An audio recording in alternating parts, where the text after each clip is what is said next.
Praise be to God. கர்த்தருக்கு ஸ்தோத்திரம்.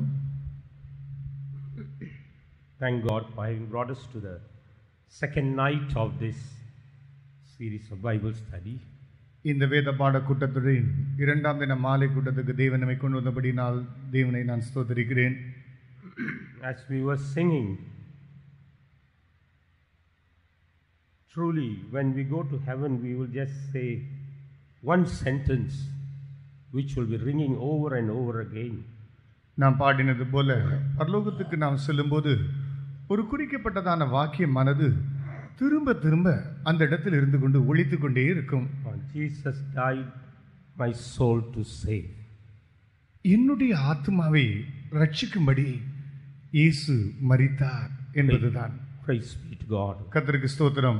Not only on this earth but even in eternity, that would be a phrase that will be repeated over and over again without ceasing.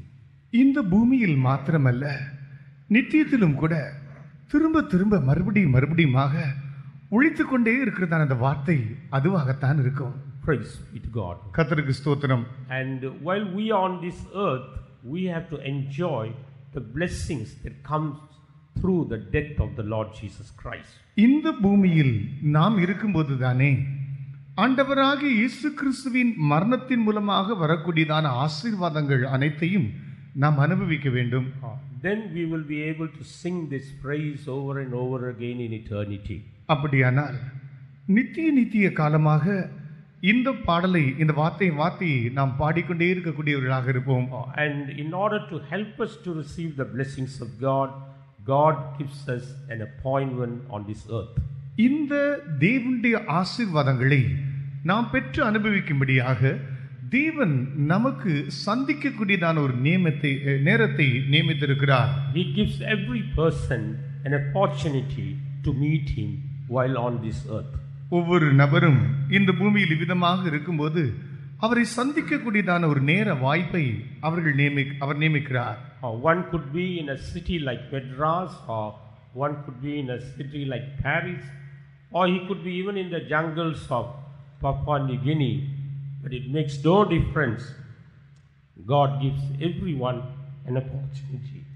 Chennai போன்றிருக்கிறதான ஒரு பட்டணத்தின் பகுதியாக இருக்கக்கூடும், Paris பட்டணத்தை போல ஒரு பட்டணமாகவும் இருக்கலாம், அல்லது அடர்காடுகள் நிறைந்திருக்கிறதான பழங்குடியினர் இருக்கிற போன்றிருக்கிறதான பாப்புவா நியூ கினியா போன்றதான தீவுகள் பகுதியாக இருக்கலாம். இது எப்படி இருக்கட்டும், தேவனோ ஒவ்வொருவருக்கும் தாம் அவனோடு சந்திக்கக்கூடியதான நேர வாய்ப்பை கொடுக்கத்தான் செய்கிறார். And it's God's desire that we must make use of that appointment that He gives us. தேவனுடைய வாஞ்சை, அப்படி விருப்பம் என்ன தெரியுமா? தேவன் நம்மோடு கூட நியமித்திருக்கிறதான இந்த சந்திப்பின் நேரத்தை நாம் இப்படியாவது உபயோகப்படுத்திக் கொள்ள வேண்டும் என்பதுதான். And He is so concerned about us that we should not miss that appointment. அந்த சந்திப்பை ஒரு காலம் நாம் தவறவிடக்கூடாது என்பது அவருடைய முக்கியமான ஒரு கருத்தாக இருக்கிறது. And for that purpose God works in various ways. இந்த நோக்கத்தோடு கூட தான் தேவன் பல விதங்களில் இதற்காக செயல்பட்டு கொண்டே வருகிறார். He works through people, He works through various media, He works through tracts, He works through books and literatures, and He works in so many ways. அவரோ மனுஷர்கள் மூலமாக சந்திக்கிறார், மற்றும் இப்பொழுது இருக்கிறதான நவீன வசதிகளுடைய கருவிகள் மூலமாக சந்திக்கிறார், மற்றும் இலக்கிய பணிகள், நூல்கள், இவ்விதமான பலவிதமான வழிகள் மூலமாக இதற்காக அவர் சந்தித்துக் கொண்டே வருகிறார். So that man could make use of the appointment that He has for him. இவ்விதமாக மனிதனானவன் தேவன் தன்னோடு கூட நியமித்திருக்கிறதான சந்திப்பின் நேரத்தை அவன் எப்படியாவது உபயோகப்படுத்த வேண்டும் என்பதற்காகவே செய்கிறார். Even last night we saw how God gave certain people certain appointments. நேற்று இரவு கூட சிலருக்கு தேவன் இவ்விதமாக இந்த சந்திப்பின் வேலைகளை நியமித்திருக்கிறார் என்பதை பற்றியதான காரியங்களை நாம் தியானித்தோம். Some of them used it in the right manner and the others failed to do it. சிலரோ அதை சரியான விதத்தில் உபயோகிக்கக்கூடியவர்களாக இருந்தார்கள், ஆனால் சிலரோ அதை தவற விட்டு விட்டார்கள். But when we fail to use it in the right manner, then we will have another appointment with God where it is going to be a punishment or a judgment rather than a blessing. சரியான விதத்தில் தேவன் நியமித்திருக்கிறதான நேர வாய்ப்பை உபயோகப்படுத்தாமல் போவார்கள் என்றால் அதுக்கு பிற்பாடு தேவனோடு சந்திக்கக்கூடியதான ஒரு நேரம் இருக்கும். அது ஆசீர்வாதத்துக்குரியதான நேரமாயிராமல் அது தண்டனைக்குரியதான நியாயத்தீர்ப்பின் வேலையாக இருக்கும். As we heard earlier, our God is a God who cares for us. முன்னே நாம் கேட்டது போல நம்முடைய தேவன் நம்மை விசாரிக்கிற தேவனாக இருக்கிறார். And he cares for every matter in our lives. நம்முடைய ஜீவியத்தில் ஒவ்வொரு காரியத்துக்காக அவர் அக்கறை கொண்டு விசாரிக்கிறவராகவே இருக்கிறார். And as a father, he carries us, he bears us on his shoulders. அவர் ஒரு தகப்பனாக அவர் நம்மை அவருடைய தோளிலே சுமக்கிறார். Therefore, we should not take it lightly what God is doing for us. தேவன் நமக்காக இப்படி எல்லாவற்றையும் பார்த்து கவனித்துக் கொள்கிறார் என்று ஆகவே இப்படிப்பட்ட திறப்புகளில் அதை லேசாக எடுத்து விடவும் கூடாது. We have to really thank God for every good thing that he is giving to us. தேவன் நமக்கு கொடுக்கிறதான ஒவ்வொரு நன்மையான காரியங்களுக்காக உண்மையாகவே நன்றி நிறைந்த ஒருவர்களாக நாம் இருக்கத்தான் வேண்டும். When we are filled with gratitude, as we heard yesterday, our hearts will be filled with the light of God. நாம் நன்றியால் நிறைந்தவர்களாக உள்ளம் கொண்டிருக்கும் போது நேற்றைக்கு நாம் கேட்டது போல தேவனுடைய வெளிச்சம் பிரபையினால் நம்முடைய உள்ளம் நிரம்பினதாக இருக்கும். And our hearts will become sensitive towards God's voice. தேவனுடைய சத்தத்துக்கு நம்முடைய உள்ளங்கள் எல்லாம் உணர்வு கொண்டதாக இருக்கும். And even tonight God wants to make our hearts sensitive towards him. இந்த ராத்திரி வேளையிலும் கூட நம்முடைய ஒவ்வொருவருடைய இருதயத்தையும் தேவன்பால் உணர்வுள்ளம் கொண்டதாக இருக்கும்படி தேவன் வாஞ்சிக்கிறார். Shall we all lift up our hands and praise God for making our hearts sensitive towards God? தம்பால் ஒவ்வொரு உள்ளங்களையும் உணர்வு கொண்ட உள்ளமாக மாற்ற வேண்டும் என்று தேவன் கொண்டிருக்கிறபடினால் அதற்காக நாம் கர்த்தரை ஸ்தோத்திரிப்போம். Hallelujah. ஸ்தோத்திரம் ஸ்தோத்திரம் Hallelujah. ஸ்தோத்திரம். Hallelujah. Hallelujah. Hallelujah. Hallelujah. Hallelujah. Not only God has an appointment for us, தேவன் நம்மோடு ஒரு நியமிக்கப்பட்ட நேரத்தை வைத்திருப்பது மாத்திரமல்ல, not only God fixes certain appointments with us, தேவன் இதற்காக சில குறிக்கப்பட்ட நேரத்தை நியமித்திருப்பது மாத்திரமல்ல, even when we ask for an appointment, God is always ready to give us a time. தேவனோடு சந்திக்க வேண்டும் என்கிறதான ஒரு நேரத்தை நாம் கேட்போம் என்றால் தேவன் அதற்கும் ஆயத்தம் உள்ளவராகவே இருக்கிறார். In the world, to get an appointment with a person in high authority, it is so difficult. உயர்ந்த பதவிகளில் இருக்கக்கூடியதான ஒரு நபரோடு அவரை சந்திக்கக்கூடியதான ஒரு நேர வாய்ப்பை நாம் கேட்போம் என்றால் அப்படிப்பட்டதான நேரம் ஒதுக்கப்படுவது அரிதான காரியமாக இருக்கிறது. Because the person in authority may be so busy with other things that a lot of time for us, he may find it very difficult. அதிகாரம் படைத்ததான ஒருவர் அவருக்கு அநேகமாக நேரங்களெல்லாம் பல காரியங்கள் செலவழிக்க வேண்டியதாக இருப்பது நிமித்தம் இவ்விதமாக குறித்த நியமத்தின்படி நேர வாய்ப்பை கொடுப்பது அரிதாக போய்விடுகிறது.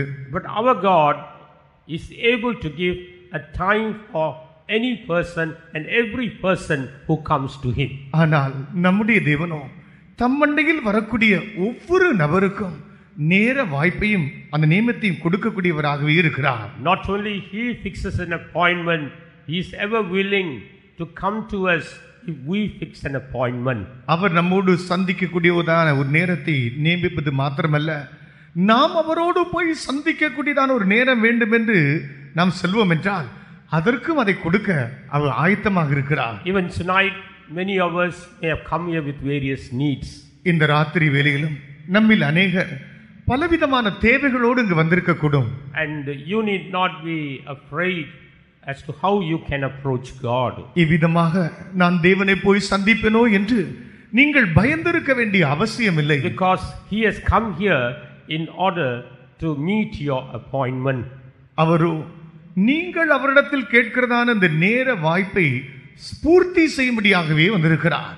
Praise be to God. கர்த்தருக்கு ஸ்தோத்திரம். When we read in the word of God, நாம் கர்த்தருடைய வார்த்தையை நாம் வாசிக்கும்போது in First Chronicles chapter 4, முதலாம் நாளாகமம் 4ஆம் அதிகாரம் In verses 9 and 10, we read about a man who wanted an appointment with God to settle certain matters. சில காரியங்கள் நிமித்தமாக தேவனோடு தான் சந்திக்கக்கூடியதான ஒரு நேர வாய்ப்பு வேண்டும் என்று வந்ததான ஒரு மனுஷனை குறித்து அங்கு வாசிக்கிறோம். Shall we read those verses, please? அந்த வசனங்களை வாசிப்போம். யாபேஸ் தன் சகோதரரை பார்க்கிலும் கனம் பெற்றவனாயிருந்தான்.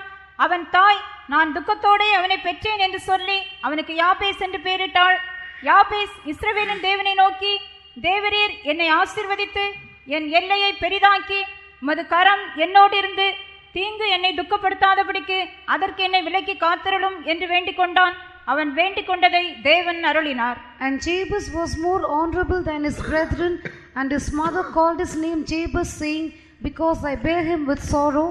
And Jabez called on the God of Israel, saying, Oh, that thou wouldest bless me indeed, and enlarge my coast, and that thine hand might be with me, and that thou wouldest keep me from evil, that it may not grieve me. And God granted him that which he requested.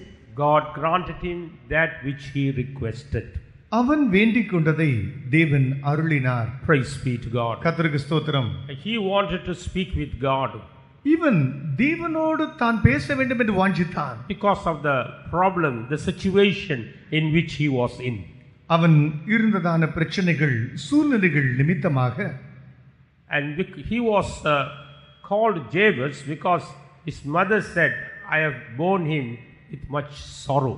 நான் துக்கத்தோடு இவனை பெற்றேன் என்று இவனுடைய தாய் இவன் இருந்த அந்த சூழ்நிலையை சொல்லி அவனுக்கு யாபேஸ் என்று பெயர் சூட்டினாள். So the very birth of this person was full of sorrow. இவனுடைய பிறப்பே துக்கத்தினால் தான் நிறைந்திருக்கிறது. And as he grew, perhaps more sorrow could have come in his life. இவன் வளர வளர இன்னும் அதிகமான துக்கம் இவனுடைய வாழ்க்கையை வந்திருக்கக்கூடும். Here there may be some people who are in that same state tonight. இந்த ராத்திரி வேளையிலும் இந்த இடத்திலும் கூட அப்படிப்பட்டதான நிலவரத்தில் சிலர் வந்திருக்கக்கூடும். But you can make an appointment with God tonight. இந்த ராத்திரி வேளையிலும் நீங்களும் கூட தேவனோடு சந்திக்கக்கூடியதான ஒரு நேர வாய்ப்பை நியமித்துக் கொள்ள முடியும். And he is willing to come and meet your appointment. அவரோ வந்து உங்களுடைய சந்திப்பை பூர்த்தி செய்ய ஏற்றுக்கொள்ள வல்லவராக He இருக்கிறார். is willing to come and speak to you, give audience to you. அவர் உங்களோடு கூட வந்து பேசவும் உங்களுடைய காரியங்களுக்கெல்லாம் அப்படி அவர் கேட்கவும் அவர் ஆயத்தமாக இருக்கிறார். When we call upon him, he will come to us. அவரை நோக்கி நாம் கூப்பிடும்போது அவர் நம் அண்டையிலே வருகிறார். And here when Jabez called upon God, God came to him. இங்கு யாபேஸ் தேவனை நோக்கி வேண்டிக் கொண்ட போது கூப்பிட்ட போது தேவன் அதை அங்கு வந்தார். And here Jabez laid his petition before God. இங்கு யாபேஸ் தன்னுடைய விண்ணப்ப பாரத்தை ஆண்டவரிடத்திலே சமர்ப்பிக்கிறான். Here he says, Oh, that thou wouldest bless me indeed. நீ என்னை மெய்யாகவே ஆசீர்வதித்திருக்கிறீர். ஆசீர்வதிக்க வேண்டும்.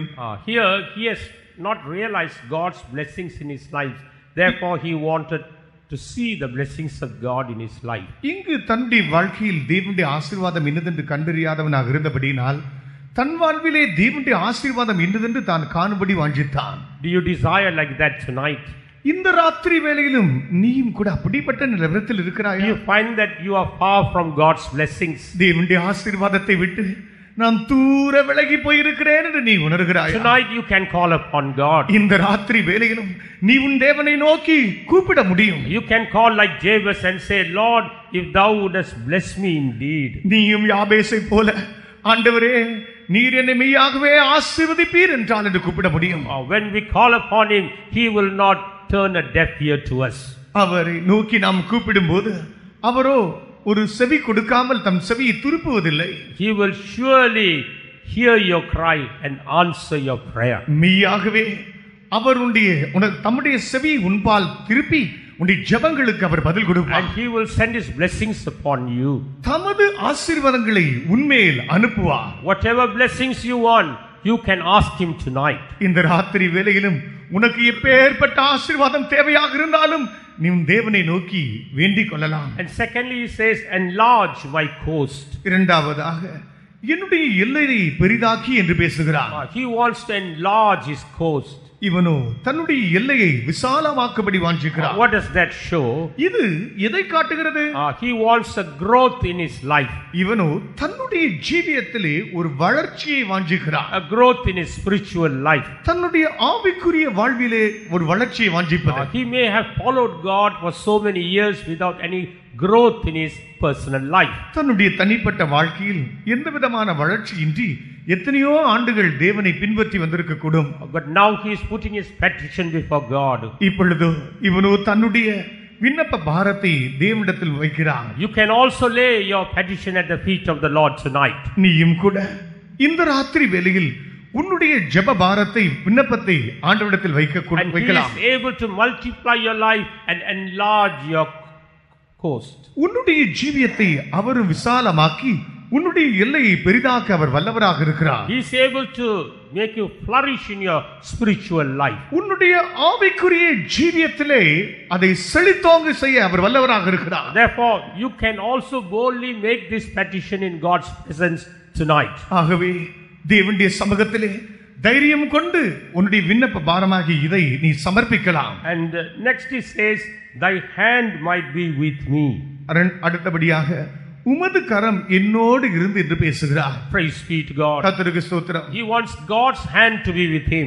தேவனுடைய கரம் தன்னோடு இருக்க வேண்டும் என்று அவர் வாஞ்சிக்கிறார். When God's hand is with us, we need not be afraid of anything. தேவனுடைய கரம் நம்மோடு கூட இருக்கும் என்றால் நாம் எதை குறித்தும் பயப்பட வேண்டிய அவசியமே இல்லை. The hand of God is a mighty hand. ஏனென்றால் தேவனுடைய கரம் வல்லமை பொருந்தின கரம்.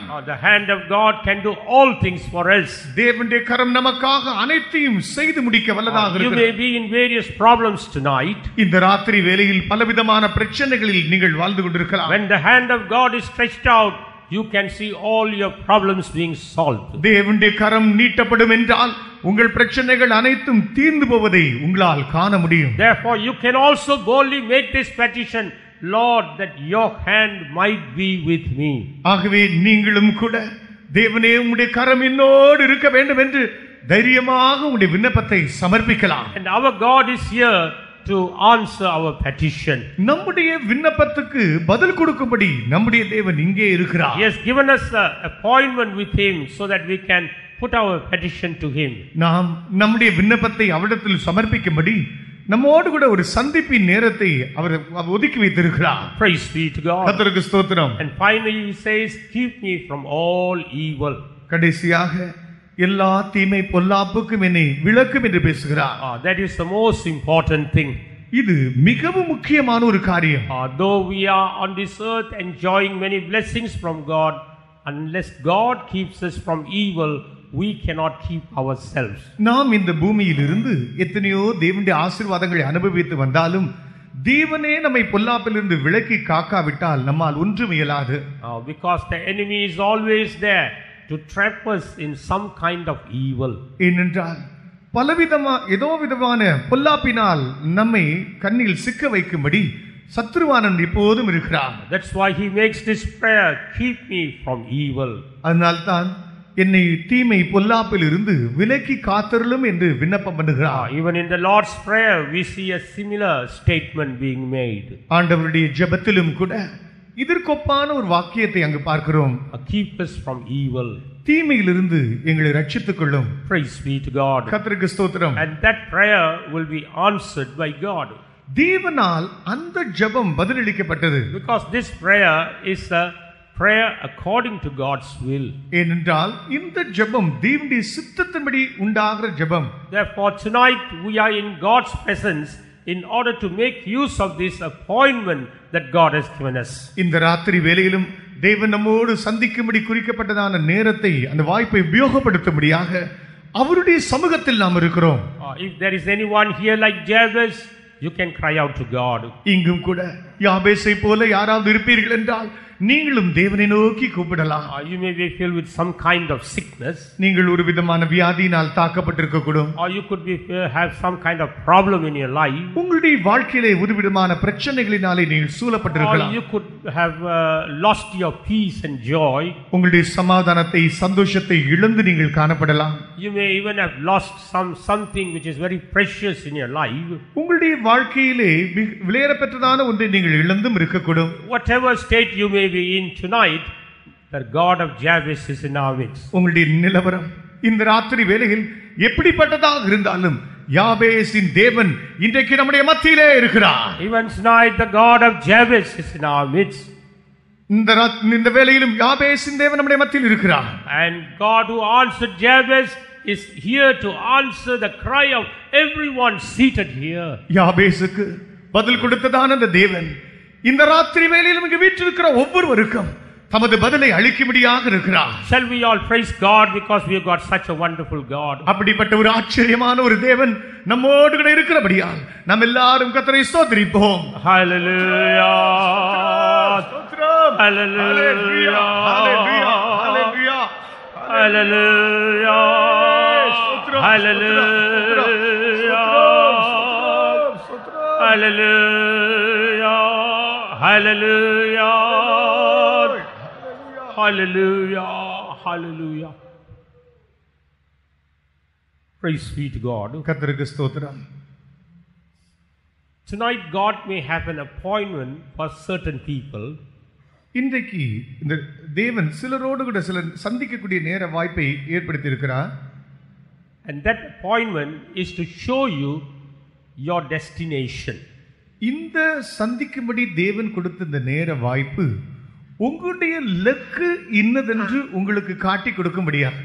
Perhaps you may be running this race without any goal or destination. ஒருவேளை எந்த விதமான லக்கும் இல்லாமல் நீங்கள் உங்களுடைய ஓட்டத்தை ஓடிக்கொண்டே இருக்கிற ஒரு ஆளாக You இருக்கக்கூடும். may be a new person here. ஒருவேளை புதிதாக ஒரு நபராக கூட நீங்கள் இருக்கக்கூடும். You can be even a believer here. ஒரு விசுவாசியாகவும் நீங்கள் இருக்கலாம். You can be a young person here. இங்கு ஒரு வாலிபராக நீங்கள் You வீற்றிருக்கக்கூடும். can be an old person. ஒரு வயதான ஒருவராகவும் இருக்கக்கூடும். You may have followed the Lord for so many years. எத்தனையோ ஆண்டுகள் தேவனை பின்பற்றி வந்த ஒரு நபராக இருக்கக்கூடும். But you may not have a goal in your life.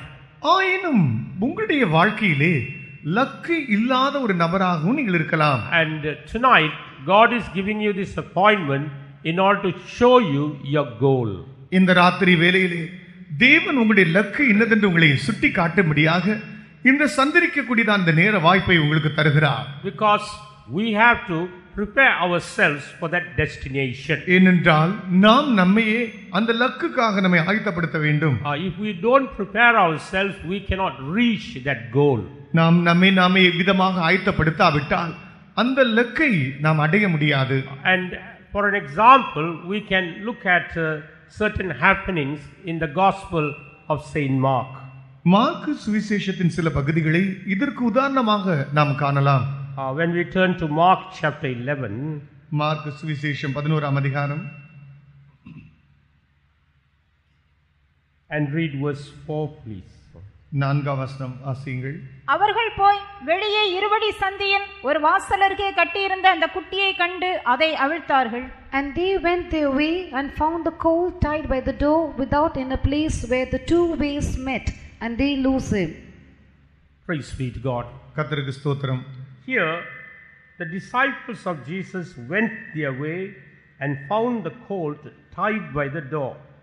இங்கு ஆண்டவருடைய சீஷ பிள்ளைகள் வெளியே இருவழி சந்தியில் கட்டப்பட்டிருந்ததான ஒரு குட்டியை கண்டார்கள் என்று வாசிக்கிறோம். வாசலருகே கட்டப்பட்ட குட்டியை கண்டார்கள். And it was Jesus who directed them to that place. இந்த இடத்துக்கு இவர்களை செல்லும்படி சொன்னது ஆண்டவராகிய இயேசுதான். This colt was tied there, we do not know how long. இந்த கழுதை குட்டியானது அந்த இடத்திலே கட்டி வைக்கப்பட்டிருந்தது. எவ்வளவு காலமாக அங்கு கட்டி வைக்கப்பட்டிருந்தது என்பதை நாம் அறியோம். And it was there outside in the rain and in the sunshine. இதுவோ வெளியே கட்டப்பட்டிருந்தது, மழையிலும் இது பனியிலுமே நனைந்ததாக இருந்தது. And there was nobody to take care of that colt. இந்த குட்டியை விசாரிக்க பொறுப்பெடுக்க யாரும் இல்லாதிருந்தது. And there were two ways before that colt. இந்த குட்டிக்கு முன்பாக இருவழி இருந்தது. And this colt didn't know which way to take. எந்த வழியை தான் எடுக்க வேண்டும் என்று இந்த கழுதை குட்டி அறியாதிருந்தது. And even if that colt decided to go on a way, it can't go because it was tied to the door. இந்த கழுதை குட்டியானது ஒரு வழியை தேர்ந்தெடுத்து இதற்குள் போய்விடலாம் என்று யோசித்தாலும் கூட போக முடியாது. ஏனென்றால் அது கட்டப்பட்ட கழுதையாக இருந்தது. Praise be to God. கர்த்தருக்கு ஸ்தோத்திரம். Some of us may be in that state tonight. நம்மில் சிலர் கூட அப்படிப்பட்ட நிலவரத்தில் இருக்கக்கூடும். We are tied down and we do not know which direction to go.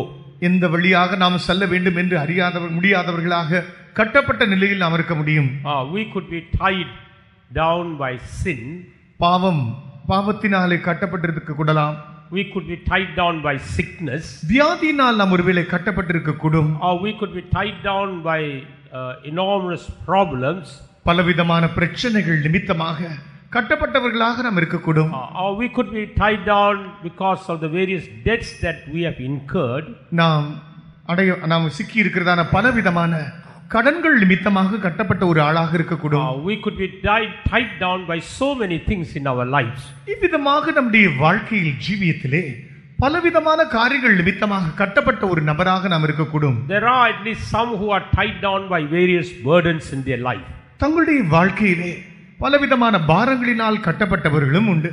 And it is the enemy who has put this burden upon their lives. இப்படிப்பட்டவர்களுடைய வாழ்க்கையிலே இந்த பாரத்தை சுமத்தினது சத்துருதான். And he is the one who is keeping them bound so that they may not take the right direction.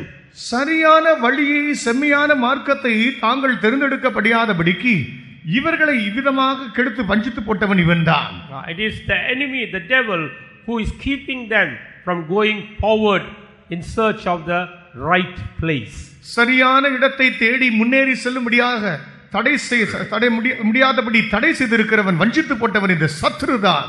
But Jesus, though he did not come to that place, but he knew the exact place where the colt was tied. ஆண்டவராகிய இயேசு அந்த இடத்துக்கு வந்து சேராவிட்டாலும் இந்த கழுதை குட்டியானது இந்த இடத்தில் தான் கட்டப்பட்டிருக்கிறது என்பதை தெளிவாக அவர் அறிந்திருந்தார். We may have come from various places. நாம் பல இடங்களிலிருந்து நாம் வந்திருக்க கூடும். And you may think that nobody knows my problem. என்னுடைய பிரச்சனையை அறிந்தவர் ஒருவருமே இல்லை என்று நீ யோசித்துக் கொண்டிருக்க கூடும். You may think that nobody knows my sickness. என்னுடைய வியாதியை பற்றி யாருக்குமே தெரியாது என்று நீ யோசித்துக் கொண்டிருக்கலாம். And you may think nobody knows my burden. என்னுடைய பாரம் யாருக்கும் தெரியாது என்று நீ சிந்திக்கலாம். But Jesus knows your burden. ஆயினும் ஆண்டவராகிய இயேசுவின் பாரத்தை அவர் அறிந்திருக்கிறார். He knows that what are the problems you are going through. நீ எப்படிப்பட்ட பிரச்சனை வழியாக கடந்து செல்கிறாய் என்பதை அவர் அறிந்திருக்கிறார். And that's why he is sending his disciples to you. இது நிமித்தமாகத்தான் தமது சீஷர்களை உன் பக்கமாக அவர் அனுப்புகிறார். Even tonight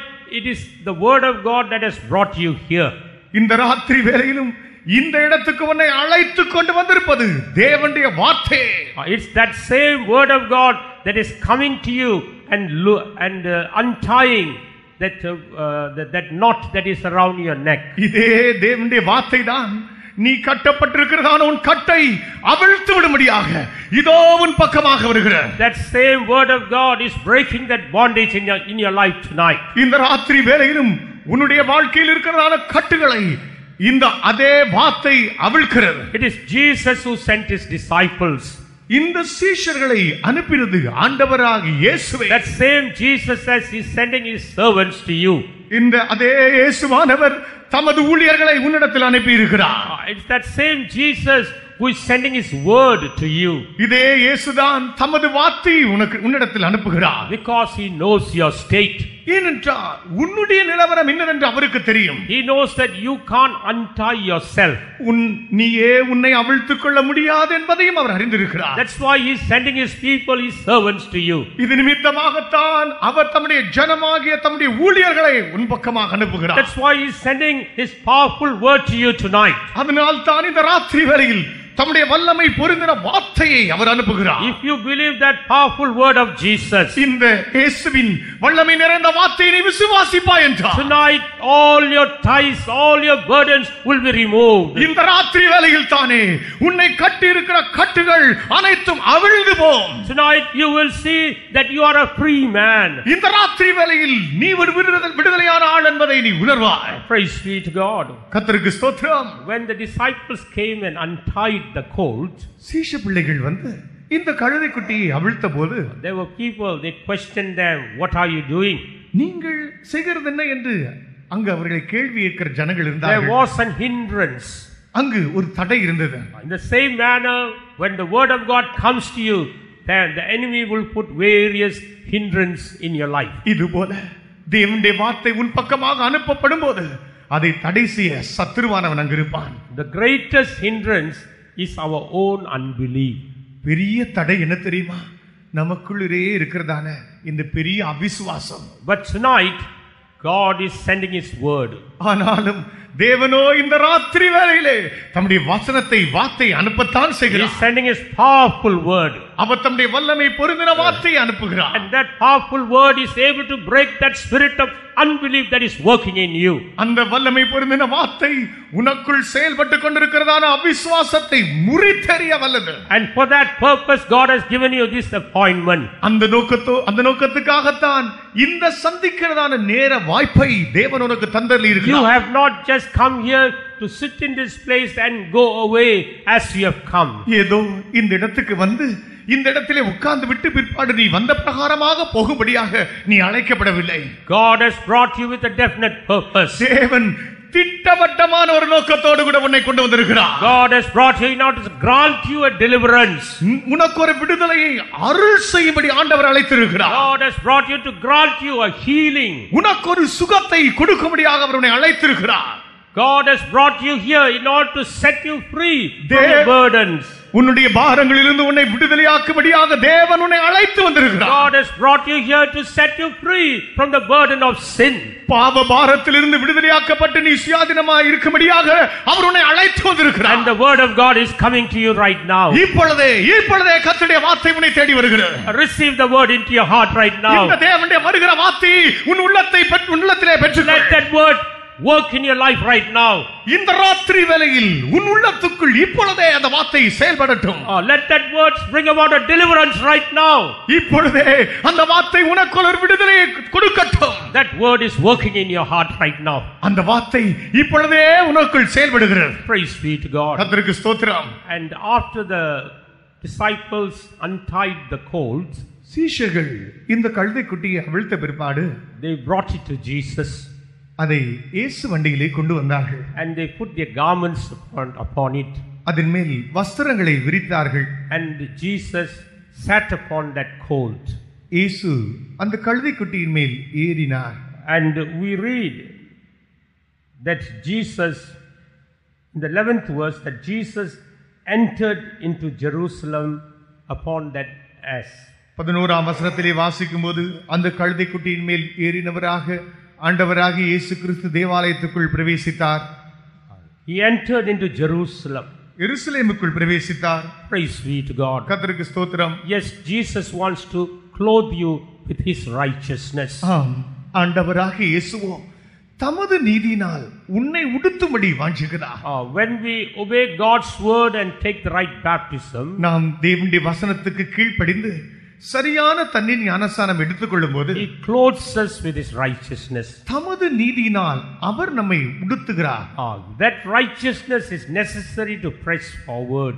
நாம் முன்னேறி தொடர்ந்து செல்வதற்கு அந்த நீதி இன்றியமையாதது. And after that Jesus wants to take control of our lives. அதற்கு பிற்பாடு நம்முடைய வாழ்க்கை முழுவதையும் இயேசு முழுவதுமாக பொறுப்படுத்தி கட்டுப்படுத்த வாஞ்சிக்கிறார். He wants to come and dwell in our hearts. நம்முடைய உள்ளங்களிலே வந்து அவர் வாசமாய் இருக்கும்படி வாஞ்சிக்கிறார். He wants us to dwell in him.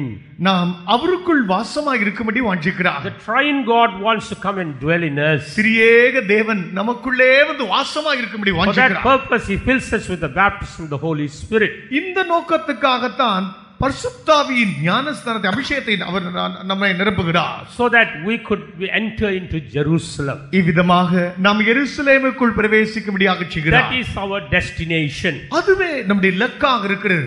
You are not to go here and there, but you have to travel towards Jerusalem. நீ இங்கும் அங்குமாக அலைந்து திரிய வேண்டிய அவசியமில்லை. நீயோ எருசலேமை நோக்கி செல்ல வேண்டும். All these years you have been roaming about here and there. இந்த வருஷங்கள் எல்லாம் நீ இங்கும் அங்குமாக அலைந்து திரிந்தாய். You were wandering without any purpose in your life. உன்னுடைய வாழ்க்கையிலே நோக்கமின்றி அலைந்து திரிந்தாய். But tonight God is revealing the purpose concerning your life. ஆனாலும் இந்த ராத்திரி வேளையில் உன் வாழ்க்கையிலே இலக்கு திட்டம் என்னதென்பதை அவர் வெளிப்படுத்துகிறார். And that purpose is that you should enter into Jerusalem. அந்த நோக்கம் நீயும் கூட எருசலேமுக்குள் பிரவேசிக்க வேண்டும். And for that purpose he is giving you this appointment. அந்த நோக்கத்துக்காக இந்த சந்திக்கிற நேரத்தை தருகிறார். You did not expect this appointment to given to you. நீ உனக்கு இந்த நேர சந்திப்பு கொடுக்கப்படும் என்று எதிர்பார்த்திருக்காது இருக்கக்கூடும். But God knew the time, the right time, and therefore he is giving you this appointment. ஆனால் தேவனோ இந்த சந்திக்கிறதான நேரத்தின் வாய்ப்பை அவர் அறிந்தவராகவே இருக்கிறார். Praise be to God. கர்த்தருக்கு ஸ்தோத்திரம். When we read through the word of God, கர்த்தருடைய வார்த்தையின் மூலமாக நாம் வாசிக்கும்போது we read about 3 stages of Jerusalem. எருசலேமின் 3 நிலைகளை நாம் காண்கிறோம். The first stage of Jerusalem is called the literal Jerusalem. எருசலேமின் முதல் நிலை எழுத்தின்படி இருக்கக்கூடிய பகுதி. That literal Jerusalem is still there in Palestine. பாலஸ்தீன தேசத்திலே எழுத்தின்படி இருக்கிறதான எருசலேம் இன்றும் இருக்கிறது. In Galatians chapter 4, கலாத்தியர் 4ஆம் அதிகாரம், in verse 25 we read that literal Jerusalem is still there in Palestine. 25ஆம் வசனத்திலே இன்றைக்கும் அந்த பாலஸ்தீன தேசத்திலே எழுத்தின்படி இருக்கிறதான இஸ்ரவேல் இருக்கிறது என்று எருசலேம் இருக்கிறது வாசிக்கிறோம். But that Jerusalem is mainly connected with the Jews and the Old Testament saints of God. ஆனால் அந்த எருசலேமோ அது எழுத்தின்படி இருக்கிறதான யூத ஜனங்களுக்கும் பழைய ஏற்பாட்டு காலத்தில் இருந்தவர்களுக்கும் அது பொருந்தக்கூடியதாக இருக்கிறது. But there is another Jerusalem. ஆயினும் மற்றொரு எருசலேம் உண்டு. In Galatians 4th chapter verse 26, கலாத்தியர் 4ஆம் அதிகாரம் 26ஆம் வசனம், we see that this Jerusalem is from above. ஆனால் இந்த எருசலேமோ மேலான எருசலேம் என்று வாசிக்கிறோம். Or she is not from this earth, but she is from above. இந்த எருசலேம் இது பூமியில் இங்கு இருக்கிறதல்ல, இது உன்னதத்தின் மேலான எருசலேம். Or to put it in another word, மற்றொரு வார்த்தையில் சொல்ல வேண்டும் என்றால், we call it the spiritual Jerusalem. இது ஆவிக்குரிய ஆன்மீக அர்த்தம் கொள்ளக்கூடிய எருசலேம். And God wants to bring every one of us into that spiritual Jerusalem. நாம் ஒவ்வொருவரும் இந்த ஆவிக்குரிய எருசலேமுக்குள் பிரவேசிக்க வேண்டும் என்று தேவன் வாஞ்சிக்கிறார். When we turn to Hebrews the 12th chapter, நாம் எபிரேயர் 12th chapter 12ஆம் அதிகாரம் verse 22 please. 22ஆம் வசனம், நீங்களோ சீயோன் மலையினிடத்திற்கும் ஜீவனுள்ள தேவனுடைய நகரமாகிய பரம எருசலேமினிடத்திற்கும், But ye come unto Mount Zion, and unto the city of the living God, the heavenly Jerusalem, and to an innumerable company of angels. So here we read about a heavenly Jerusalem. இங்கே ஒரு பரம எருசலேமை குறித்து வாசிக்கிறோம். Or a spiritual Jerusalem. அல்லது ஒரு ஆவிக்குரிய எருசலேம். How did we come there? இங்கு நாம் எப்படி வருகிறோம்? By repenting for our sins, நம்முடைய பாவங்களில் இருந்து மனம் திரும்பி, taking the right baptism, சரியான தண்ணீர் ஞானஸ்நானம் பெற்று, and receiving the baptism of the Holy Spirit, பரிசுத்தாவின் அபிஷேகத்தை பெற்று வருகிறோம். and following the disciples of Jesus. இயேசுவின் சீஷர்களை பின்பற்றி நாம் வருகிறோம். And by that we have come into the spiritual Jerusalem. இவ்விதமாக ஆவிக்குரிய எருசலேமுக்குள் வந்து அடைகிறோம். And being in that spiritual Jerusalem, we are given teachings to make us ready for the another aspect of Jerusalem called eternal Jerusalem. இந்த எருசலேமுக்குள் இருந்தவர்களாக நாம் நித்தியமான எருசலேம் ஒன்றை நாம் போய் பங்கடையும்படியாக போதனைகள் நமக்கு கொடுக்கப்படுகிறது. Praise be to God. கர்த்தருக்கு ஸ்தோத்திரம். And concerning the eternal Jerusalem, நித்திய எருசலேமை பொறுத்த விஷயத்தில் we read in Revelation chapter 21 verse 2. வெளிப்படுத்தின விசேஷம் 21ஆம் அதிகாரம் 2ஆம் வசனத்தில் வாசிக்கிறோம். யோவானாகிய நான் புதிய எருசலேமாகிய பரிசுத்த நகரத்தை தேவனிடத்தினின்று பரலோகத்தை விட்டு இறங்கி வர கண்டேன். அது தன் புருஷனுக்காக அலங்கரிக்கப்பட்ட மணவாட்டியைப் போல ஆயத்தமாக்கப்பட்டிருந்தது. And I, John, saw the holy city, New Jerusalem, coming down from God out of heaven, prepared as a bride adorned for her husband. Praise be to God. கர்த்தருக்கு ஸ்தோத்திரம். So here God's purpose is to take us to that final destination called New Jerusalem. இங்கு தேவனுடைய நோக்கம் என்னவென்றால், கடைசியாக இருக்கக்கூடியதான அந்த லக்காகிய புதிய எருசலேமுக்கு நம்மை கொண்டு செல்ல வேண்டும் என்பதுதான். And for that purpose only tonight he is giving us an appointment. அந்த நோக்கத்தோடு கூட தான் இந்த ராத்திரி வேளையில் நாம் அவரை சந்திக்கக்கூடியதான சந்திப்பு நேரத்தை தருகிறார். Have we come into that spiritual Jerusalem? அந்த ஆவிக்குரியதான எருசலேமுக்குள் நாம் வந்து அடைந்திருக்கிறோமா? Are we in the fellowship of the saints of God? தேவனுடைய பரிசுத்தவான்களோடு கூட ஐக்கியம் கொண்டிருக்கிறோமா? If we have not come there, God is giving us an appointment whereby we can surrender our lives to Him. அவ்விதமாக நாம் வந்து அடையாது இருப்போம் என்றால் நாம் அவரிடத்தில் நாம் வந்து அடையக்கூடியதான ஒரு வாய்ப்பை தேவன் நமக்கு தருகிறார். Let us not miss this appointment that God gives us. தேவன் நமக்கு கொடுக்கிறதான இந்த சந்திப்பின் வாய்ப்பை நாம் தவற விட வேண்டாம். This is a very precious moment that God is giving us. தேவன் நமக்கு கொடுக்கிறதான மிகவும் விலையேறப்பட்டதான ஒரு சனமாக இது இருக்கிறது. We were like that colt which was tied down in that open place. வெளியிலே கட்டப்பட்டதான ஒரு கழுதை குட்டியை போலதான் நாம் இருந்தோம். But God in His mercy met us. தேவன் தமது இரக்கத்தினால் நம்மை சந்தித்தார். And God untied that tie and brought us out from that burden. கட்டப்பட்டதான அந்த கட்டுகளில் இருந்து நம்மை அவிழ்த்து தேவனோ அந்த பாரத்திலிருந்து நம்மை வெளியே கொண்டு வந்தார். And He has set us free and made us one with the saints of God. நம்மை விடுதலையாக்கி நம்மை பரிசுத்தவான்களில் ஒருவராக அவர் நம்மை சேர்த்திருக்கிறார். And now He is taking us towards that eternal Jerusalem. இப்பொழுதும் நித்தியமான எருசலேமுக்கு அவர் நம்மை அழைத்து நடத்துகிறார். Those who are on the way to that eternal Jerusalem, and if you are sure about it, shall we all lift up our hands and shout one hallelujah? நித்திய எருசலேமை குறித்ததான ஒரு நம்பிக்கை கொண்டவர்கள், அது குறித்ததான ஒரு நிச்சயம் கொண்டவர்கள் உங்களுடைய கரங்களை உயர்த்தி அல்லேலூயா என்று நாம் முழங்குவோம். Hallelujah! Praise be to God. கர்த்தருக்கு ஸ்தோத்திரம். This is an important appointment for every one of us. நம் ஒவ்வொருவருக்கும் நியமித்திருக்கிற முக்கியமான ஒரு சந்திப்பின் நேரம் இது. Because very soon Christ is going to come and gather those who have prepared themselves for that eternal Jerusalem. ஏனென்றால் அதி சீக்கிரத்தில் கிறிஸ்துவானவர் வந்து அந்த நித்திய எருசலேமுக்காக ஆயத்தமாக இருக்கிறவர்களை சேர்த்துக் கொள்வார். And that is another beautiful appointment. அது மற்றொரு அழகான சந்திப்பின் நேரம். And if we are not ready, we won't be caught up at the secret coming of the Lord. நாம் ஆயத்தமாக இல்லை என்றால் இயேசுவின் அந்த ரகசிய வருகையிலே எடுத்துக்கொள்ளப்பட முடியாது. And thereafter we may have to face awful time on this earth. அதுக்கு பிற்பாடு இந்த பூமியிலே மிகவும் பயங்கரமான ஒரு வேலையை தான் நாம் சந்திக்க நேரிடும். But it is not God's desire that we should be left behind at the secret coming of the Lord. கர்த்தருடைய ரகசிய வருகையிலே நாம் கைவிடப்பட்டு போக வேண்டும் என்பது தேவனுடைய வாஞ்சை அல்ல. That's why He is warning us over and over again. ஆகவே தான் அவர் மறுபடியுமாக நமக்கு எச்சரிப்பு கொடுத்து கொண்டே வருகிறார். He is giving us appointments over and over again. மறுபடியுமாக சந்திக்கிறதான நேரத்தை அவர் கொடுத்து கொண்டே வருகிறார். Even tonight it's a beautiful opportunity or an appointment that God has given us. இந்த ராத்திரி வேளையிலும் தேவன் நமக்கு கொடுத்திருப்பது ஒரு அழகான நல்ல ஒரு சந்திக்கிற வாய்ப்பாக இருக்கிறது. If our feet is not on the right path, let us set it on the right path tonight. நம்முடைய பாதங்கள் சரியான பாதையிலே இல்லாதிருக்கும் என்றால் நாம் அதை செம்மையான பாதைக்கு திசை திருப்புவோமாக. And our God is willing to help us.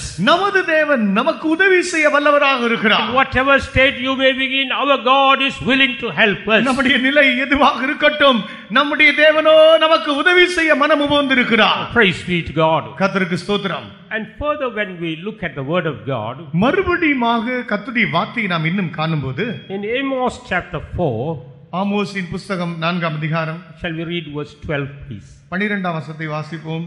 ஆகையால் இஸ்ரவேலே, இந்த பிரகாரமாக உனக்கு செய்வேன். இஸ்ரவேலே, நான் இப்படி உனக்கு செய்ய போகிறபடியினால் உன் தேவனை சந்திக்கும்படி ஆயத்தப்படு.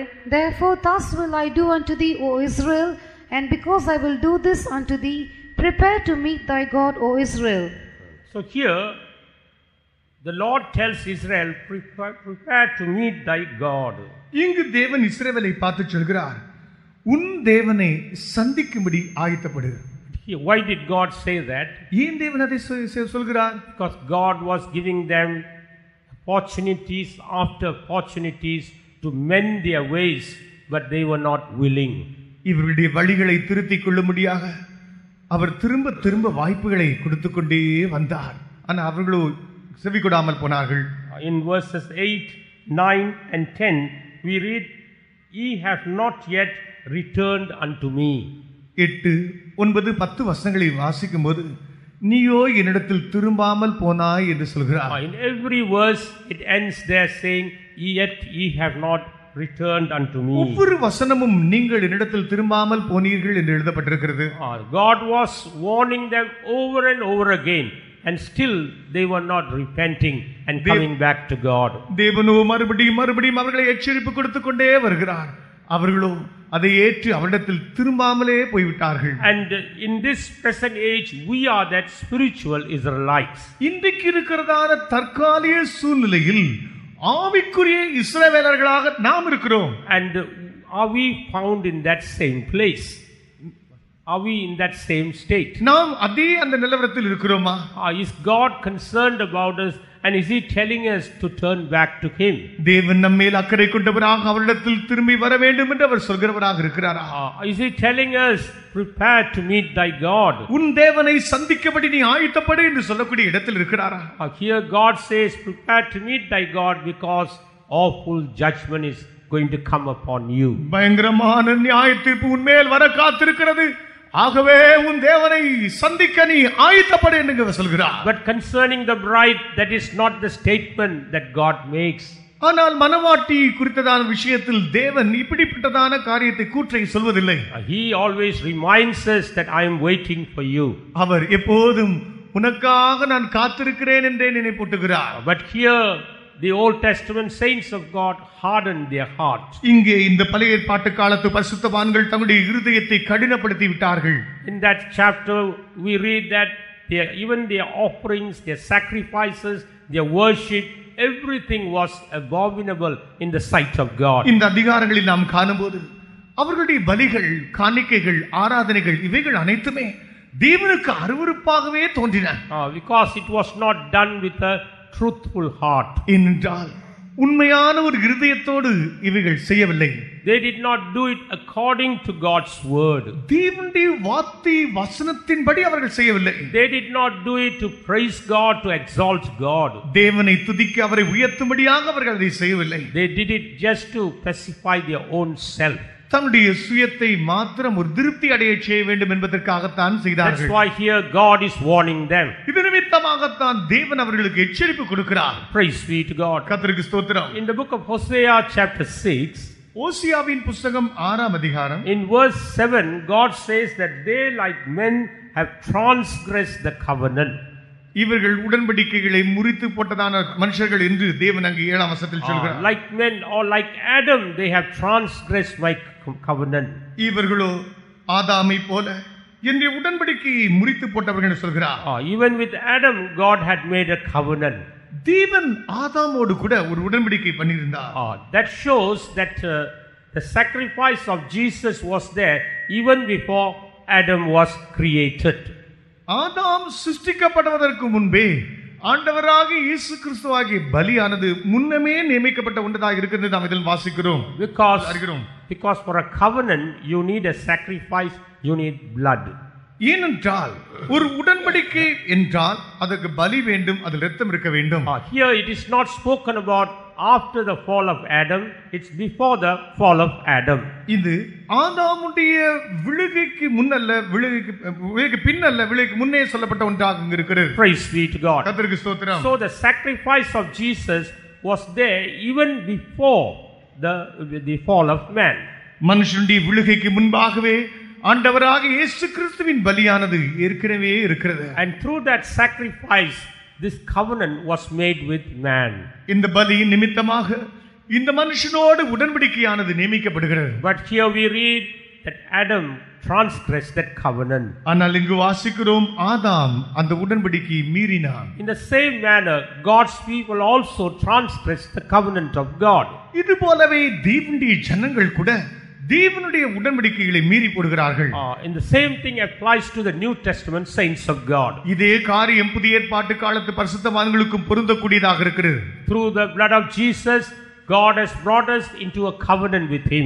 ஆண்டவராகிய இயேசு கிறிஸ்துவின் இரத்தத்தின் மூலமாக தேவன் நம்மோடு கூட ஒரு உடன்படிக்கையை பண்ணுகிறார். Have we broken that covenant? அந்த உடன்படிக்கையை நாம் முறித்து போட்டிருக்கிறோமா? Have we gone far away from that covenant? அந்த உடன்படிக்கையை விட்டு தூர போய் இருக்கிறோமா? If that be so, when Jesus comes, we will not be able to meet Him. இது விதமாக இருக்கும் என்றால் இயேசு வரும்போது நாம் அவரை சந்திக்க இயலாது.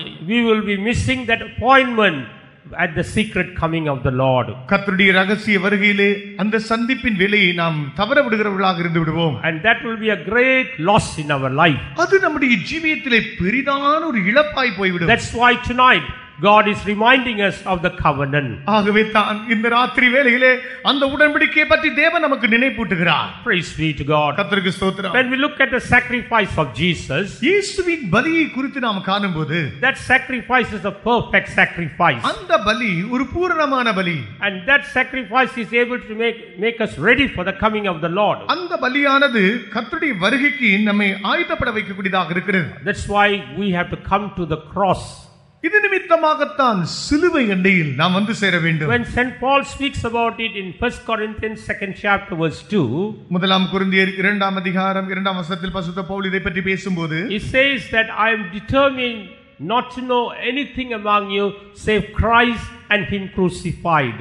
சிலுவையில் அறையப்பட்டதான கிறிஸ்துவே அன்றி வேறு ஒன்றையும் உங்களுக்கு நான் அறிமுகப்படுத்த மனதில்லாத என்று பேசுகிறார். That shows that we always need that cross, that vision of the cross before us. இது அர்த்தம் என்னவென்றால் நாம் எப்போதும் சிலுவைக்கு முன்பாக அந்த தரிசனத்தை கொண்டவர்களாக இருக்க வேண்டும். Once we lose the vision of the cross, we will lose that appointment at the secret coming of the Lord. சிலுவையின் தரிசனத்தை இழந்து விடுகிறவர்களாக இருப்போம் என்றால் அவருடைய ரகசிய வருகையின் வேளையிலே இருக்கிற அந்த சந்திப்பை நாம் நவர விட்டு விடுவோம். When we look at the sacrifice of Jesus, இயேசுவின் பலியை நாம் நோக்கி பார்க்கும்போது, first there is salvation in that sacrifice. அந்த பலியிலே ரட்சிப்பு இருக்கிறது. First John chapter 2 verse 2 says that He has become the propitiation of our sins. முதலாம் யோவான் 2ஆம் அதிகாரத்தில் வாசிக்கும்போது நம்முடைய பாவங்கள் நிமித்தமாக அவர் கிருபாதார பலியானார் என்று வாசிக்கிறோம். There is salvation in that sacrifice. அந்த பலியிலே ரட்சிப்பு உண்டு. And secondly, இரண்டாவது in Hebrews 10th chapter verse 10, எபிரேயர் 10ஆம் அதிகாரம் 10ஆம் வசனம், we see there is sanctification in that sacrifice. அந்த பலியிலே பரிசுத்தமாக்கப்படுதல் இருக்கிறது. When we come to the sacrifice of Jesus, இயேசுவின் பலியிடத்தில் நாம் வரும்போது we are sanctified. நாமும் பரிசுத்தமாக்கப்படுகிறோம். Praise be to God. கர்த்தருக்கு ஸ்தோத்திரம். And Hebrews 10th chapter verse 14, எபிரேயர் 10ஆம் அதிகாரம் 14ஆம் வசனத்தில், there we see there is perfection in the sacrifice of Jesus. இயேசுவின் பலிக்குள் பூரணமும் இருக்கிறது.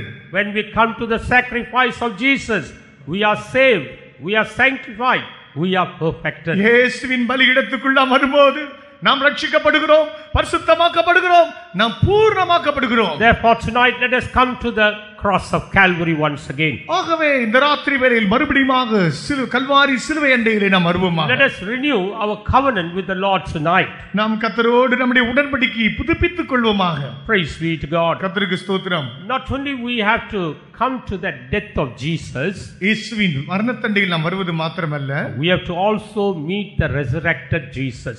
உயிர்த்தெழுந்த இயேசுவையும் நாம் சந்திக்க வேண்டும். Some are still worshipping the dead Jesus. இன்னும் சிலர் செத்து போன மரித்ததான இயேசுவையே வணங்கி கொண்டிருக்கிறார்கள். You go to some house, you will see the photo of Jesus Christ hanging on the cross there. சில வீடுகளுக்கு போனால் இயேசு கிறிஸ்து சிலுவையில் தொங்கிக் கொண்டிருக்கிறதான சில படங்கள் இருக்கும். And they may be worshipping that Jesus. அந்த இயேசுவை அவர்கள் வணங்கி கொண்டும் இருப்பார்கள். But the word of God says that we must come to the resurrected Jesus. ஆனால் கர்த்தருடைய வார்த்தை வசனம் சொல்கிறது, உயிர்த்தெழுந்த இயேசுவண்டையில் நாம் வந்திருக்கிறோம். When we read in Matthew chapter 28 verse 9, மத்தேயு சுவிசேஷம் 28ஆம் அதிகாரம் 9ஆம் வசனம், there we read how the disciples or the women came to Jesus and met him. இவ்விதமாக அந்த ஸ்திரீகள் இயேசுவிடத்தில் வந்து அவரை கண்டதை அவர்கள் கண்டார்கள். They met the resurrected Jesus. உயிர்த்தெழுந்த இயேசுவை இவர்கள் கண்டார்கள்.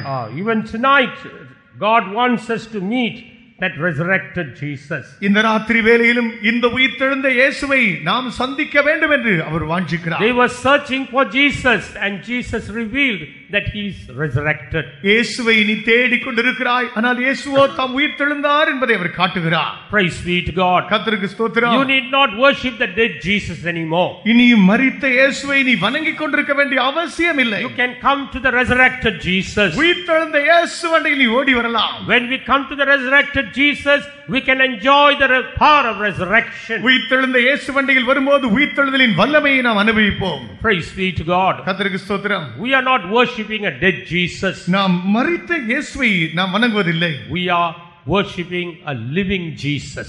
ஜீவனுள்ள இயேசுவையே நாம் ஆராதிக்கிறோம். And next we have to come to the sepulchre of Jesus. அடுத்து இயேசுவின் கல்லறையில் வர வேண்டும்.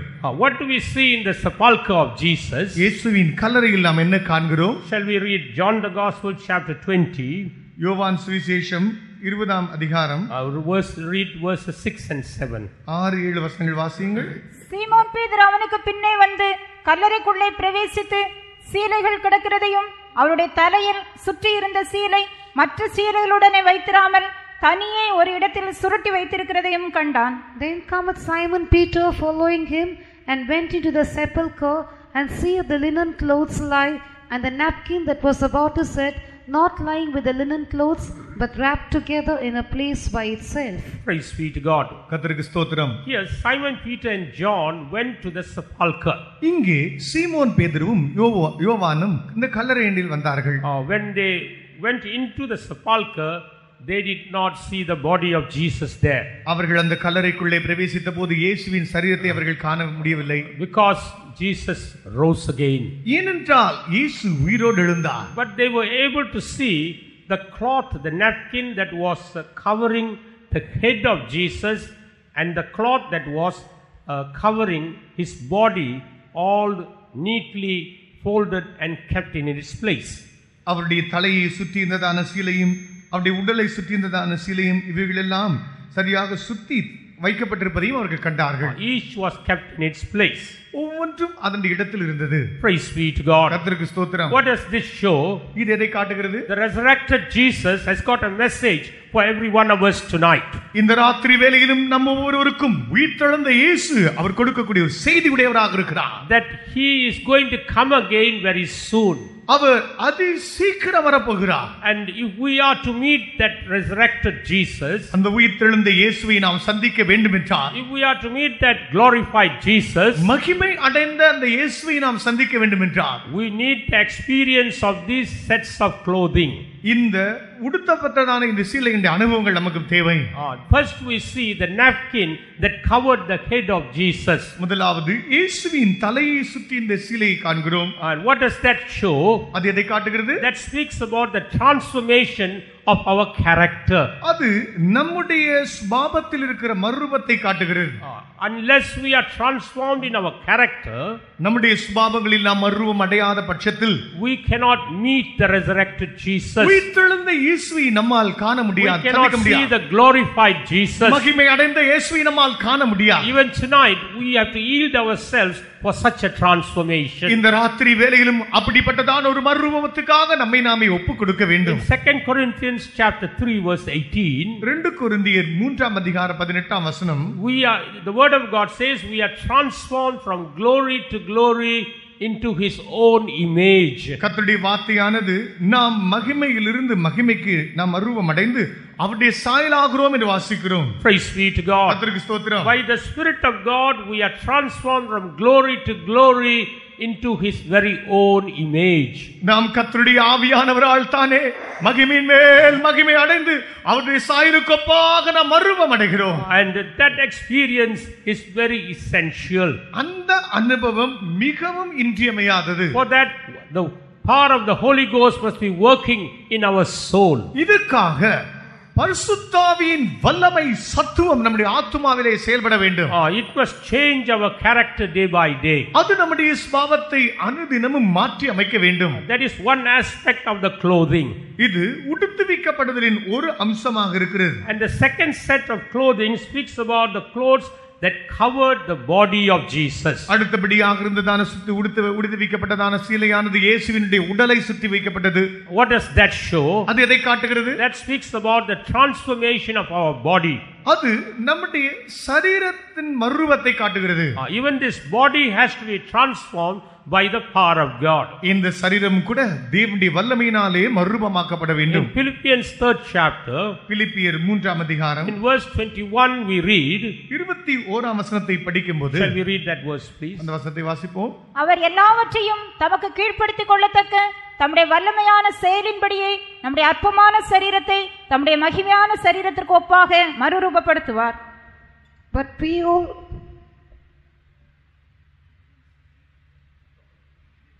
We read who shall change a vile body that may be fashioned like unto his glorious body, according to the working whereby he is able even to subdue all things unto himself.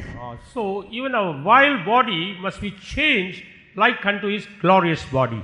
நம்முடைய அற்பமான சரீரமும் அவருடைய மகிமையான சரீரத்துக்கு ஒப்பாக மறுரூபம் அடைய வேண்டும். That will take place at the secret coming of the Lord. அது கர்த்தருடைய ரகசிய வருகையின் வேளையிலே நடக்கும். And if we are to be partaker of that experience, அந்த அனுபவத்துக்கு பங்காளியாக நாம் தீர வேண்டும் என்றால், now itself that power must operate in our bodies. இப்பொழுது தானே இந்த வல்லமை நம்முடைய சரீரத்துக்குள் செயல்பட வேண்டும். Now itself we can enjoy that power of resurrection. இப்பொழுதே அந்த உயிர்த்தெழுதலின் வல்லமையை நாம் அனுபவிக்க முடியும். And by that we can be quickened in our body. இவ்விதமாக இது நிமித்தமாக நம்முடைய சரீரத்தில் நாம் உயிர்ப்பிக்கப்படுகிறோம். That's why in Romans 8:11 we read that the Spirit of God is able to quicken our mortal bodies. ரோமர் 8ஆம் அதிகாரம் 11ஆம் வசனத்தில் வாசிக்கும்போது கர்த்தருடைய ஆவியானவர் நம்முடைய சாவுக்கு ஏதுவான சரீரத்தை உயிர்ப்பிக்க வல்லவராய் இருக்கிறார் என்று வாசிக்கிறோம். Praise be to God. கர்த்தருக்கு ஸ்தோத்திரம். I would like to give one or two more points and conclude before we surrender our lives. இன்னும் நம்முடைய ஜீவியத்தை முற்றிலுமாக சமர்ப்பிப்பதற்கு ஒப்புக் கொடுக்கிற நேரம் வருவதற்கு முன்பாக ஒன்றெண்டு விஷயங்களை நான் சொல்லி முடிக்கும்படி வாஞ்சிக்கிறேன். And next we see the disciples were told to taken up to the place called Bethany. அடுத்து சீஷ பிள்ளைகள் பெத்தானியா என்கிறதான இடத்துக்கு வரும்படியாக சொல்லப்பட்டிருந்தார்கள். In Luke chapter 24 verse 50, லூக்கா சுவிசேஷம் 24ஆம் அதிகாரம் 50ஆம் வசனம், there Jesus took them up to Bethany and then he was taken up to heaven.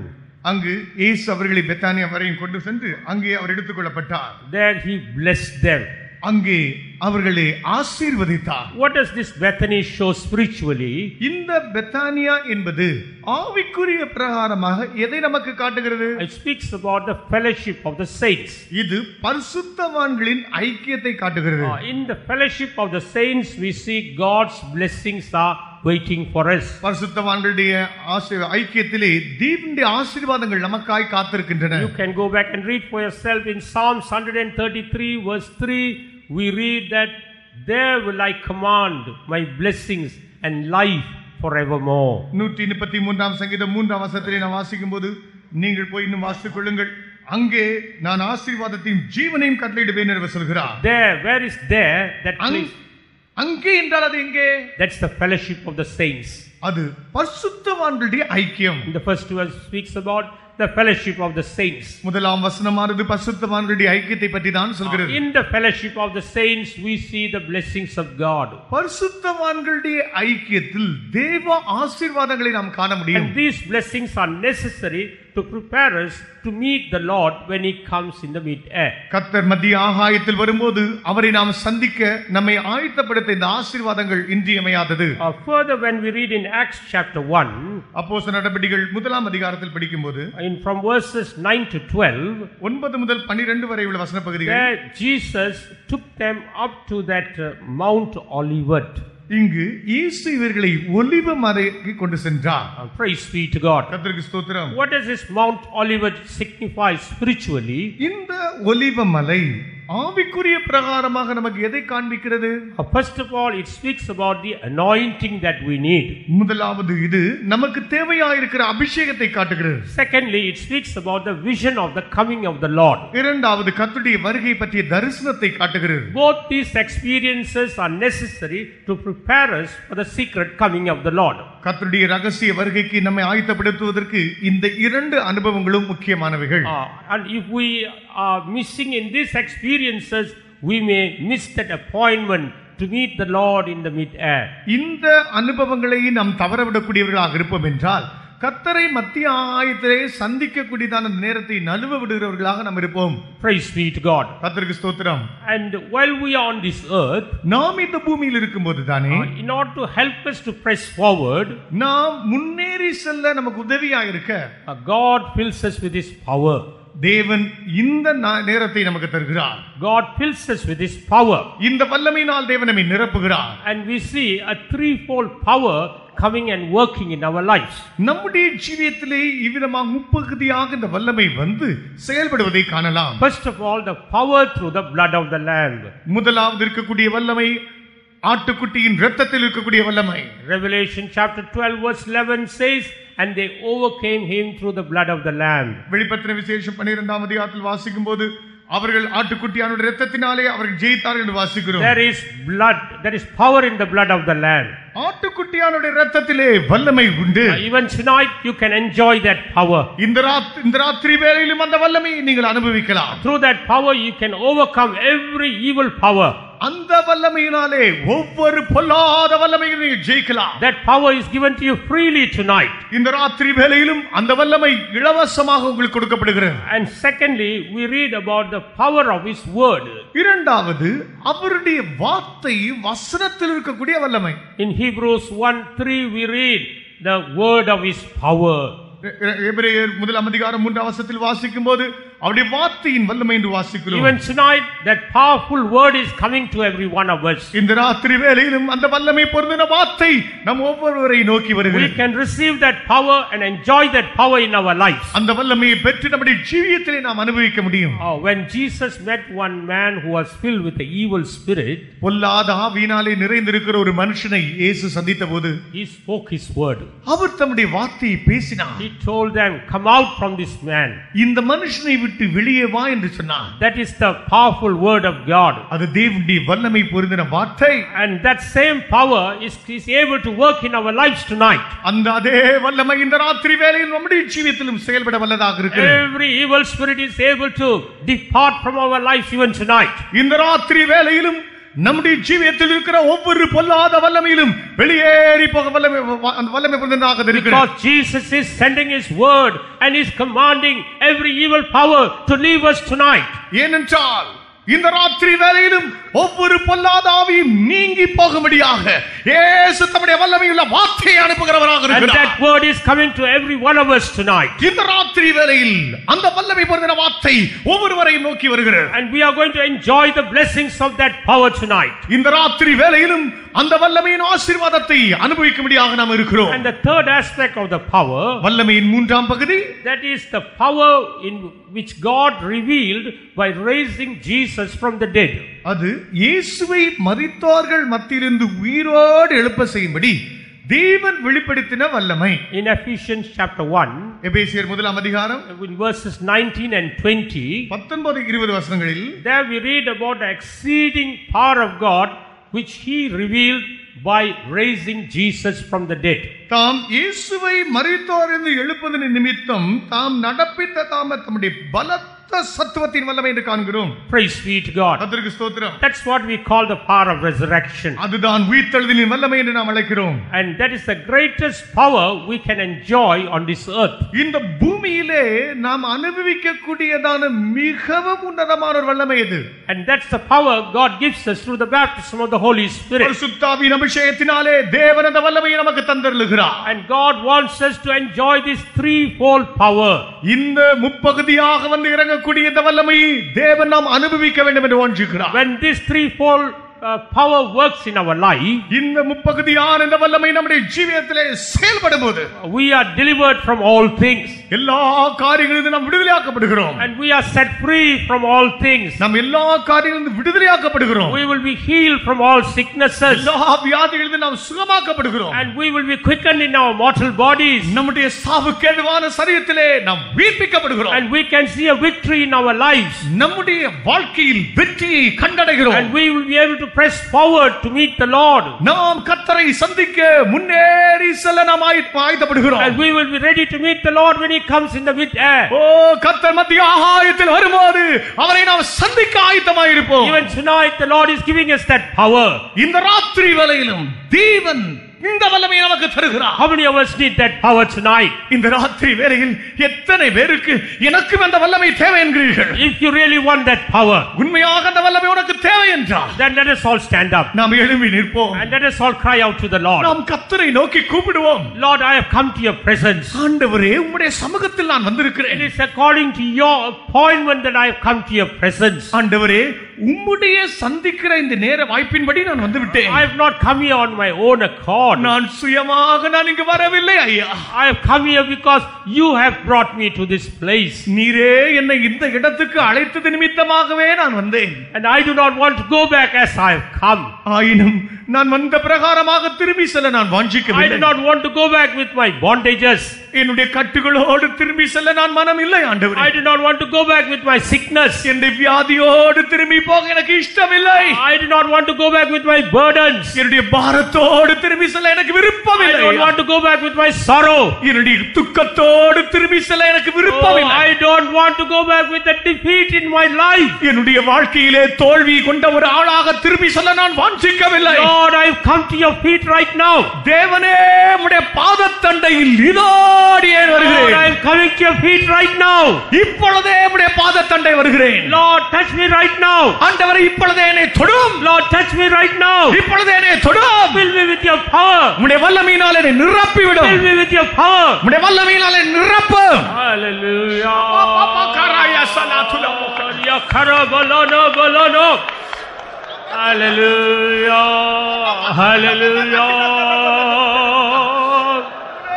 Hallelujah. Hallelujah. Surabakarabalana. Karabalana balana bakaturiya balana. Hallelujah. Hallelujah. Hallelujah. Amen. Hallelujah. Hallelujah. Hallelujah. Hallelujah. Amen. Tirabalana shabalarina. Oh, riakarabalarina. Amen. Hallelujah. Hallelujah. Hallelujah. Amen.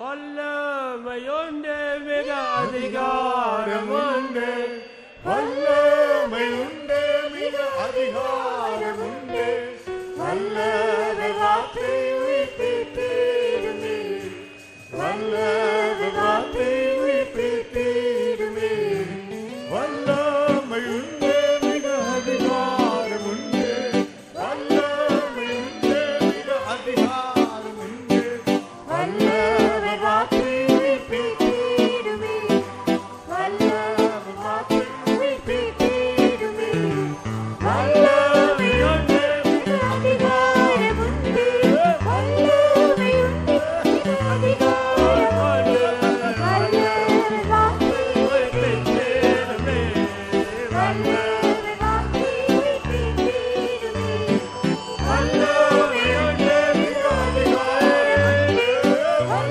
வல்லமையுண்டே மிக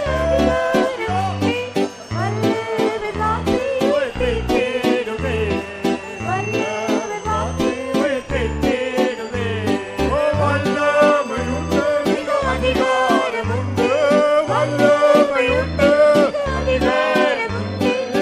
வல்லவர் வார்த்தை உயிர்ப்பித்திடுமே வல்லவர் வார்த்தை உயிர்ப்பித்திடுமே வல்லமையுண்டே மிக அதிகாரமுண்டே வல்லமையுண்டே அதிகாரமுண்டே வல்லவர் வார்த்தை உயிர்ப்பித்திடுமே வல்லவர் வார்த்தை உயிர்ப்பித்திடுமே வல்லமையுண்டே மிக அதிகாரமுண்டே வல்லமையுண்டே மிக அதிகாரமுண்டே வல்லவர் வார்த்தை உயிர்ப்பித்திடுமே வல்லவர் வார்த்தை உயிர்ப்பித்திடுமே வல்லமையுண்டே மிக அதிகாரமுண்டே வல்லமையுண்டே மிக அதிகாரமுண்டே வல்லவர் வார்த்தை உயிர்ப்பித்திடுமே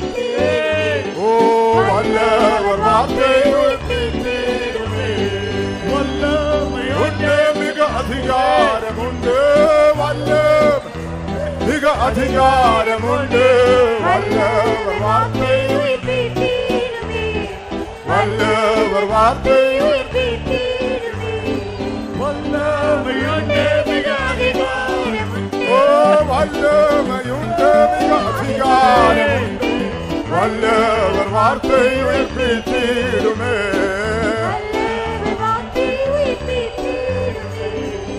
வல்லமையுண்டு மிக அதிகாரமுண்டு வல்லவர் வார்த்தை உயிர்ப்பித்திடுமே வல்லமையுண்டு மிக அதிகாரமுண்டு வல்லமையுண்டு வல்லவர் வார்த்தை உயிர்ப்பித்திடுமே வல்லவர் வார்த்தை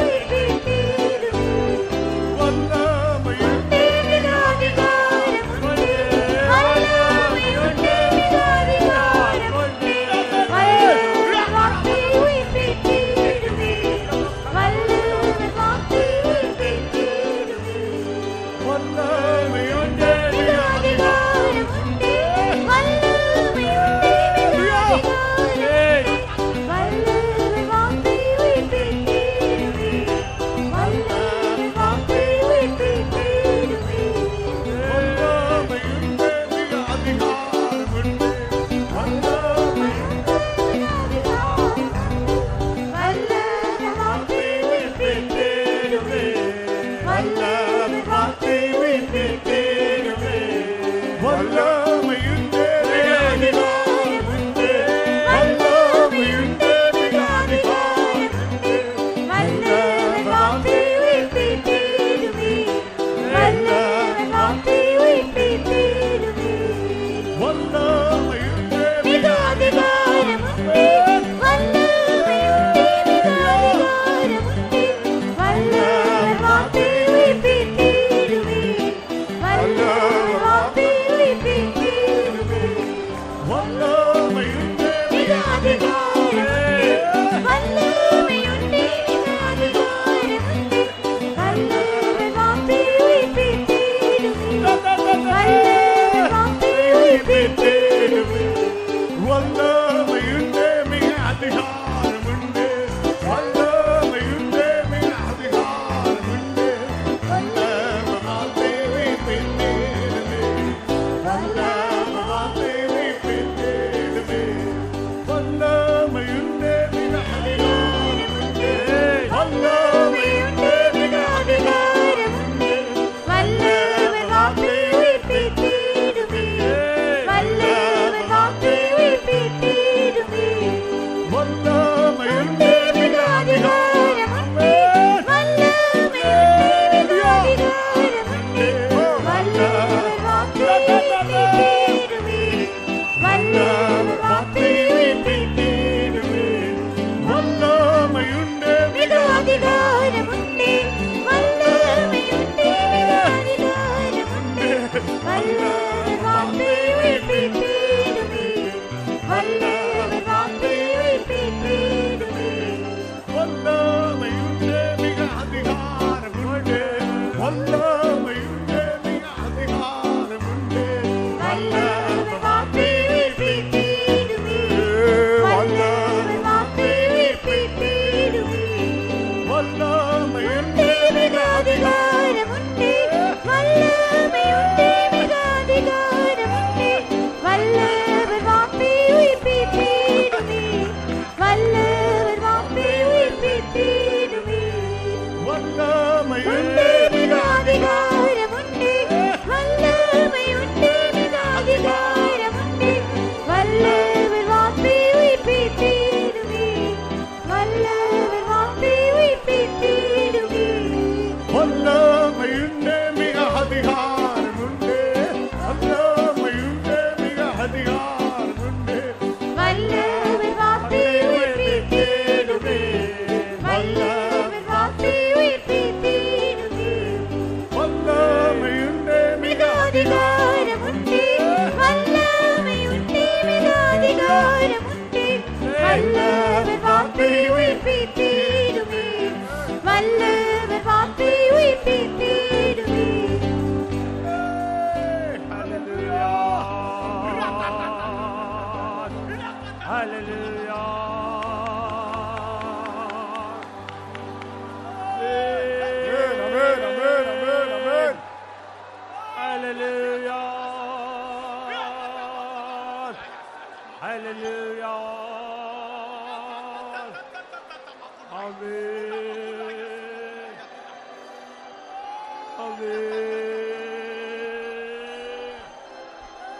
Amen. Even tonight the power of God is moving in our midst. இந்த ராத்திரி வேளையில் தானே தேவனுடைய வல்லமை நம்முடைய மத்தியில் அசைவாடிக்கொண்டே இருக்கிறது. It is bringing about healing in your life. அது உன்னுடைய ஜீவியத்திலே சுகமாக்குதலை சுகத்தை கொடுத்து கொண்டிருக்கிறது. Whatever sickness you have tonight, that same power is touching you and healing you. இந்த ராத்திரி வேளையில் உனக்குள்ளே இருக்கிறதே அந்த வியாதி நோய் எதுவாக இருக்கட்டும், அந்த வல்லமை இப்பொழுதே உன்னை தொடுகிறது. It is healing you right now. அது இப்பொழுதே உன்னை சுகமாக்குகிறது. Hallelujah. Hallelujah. Amen. Hallelujah. Hallelujah. Hallelujah. Hallelujah. விசுவாசித்தாலே காண்பார். விவேகம் மகிமை செயலை விசுவாசித்தாலே காண்பார். விவேகம் மகிமை செயலை இணையேதும் அவராலே இயலாத கிரியை அழியாத சரணாகுவார்.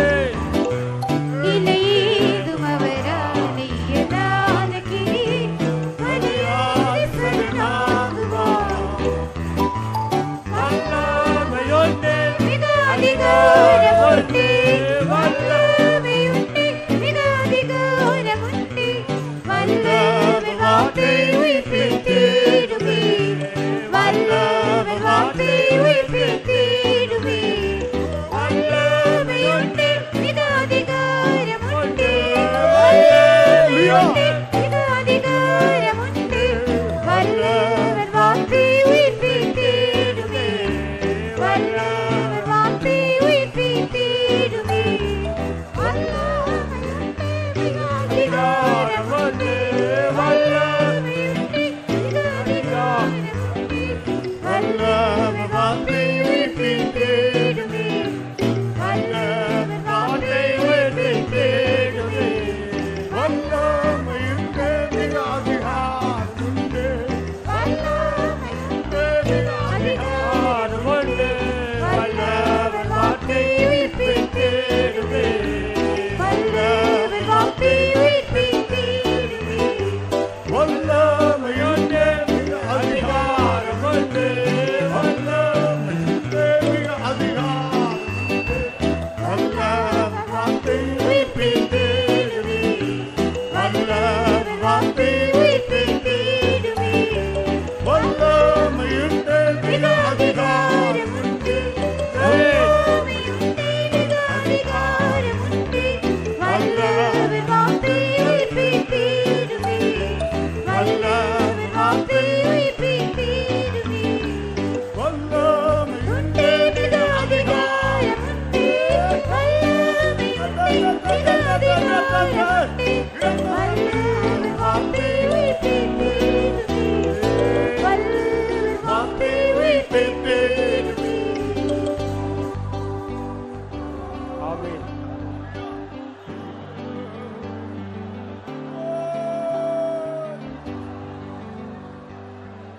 Amen.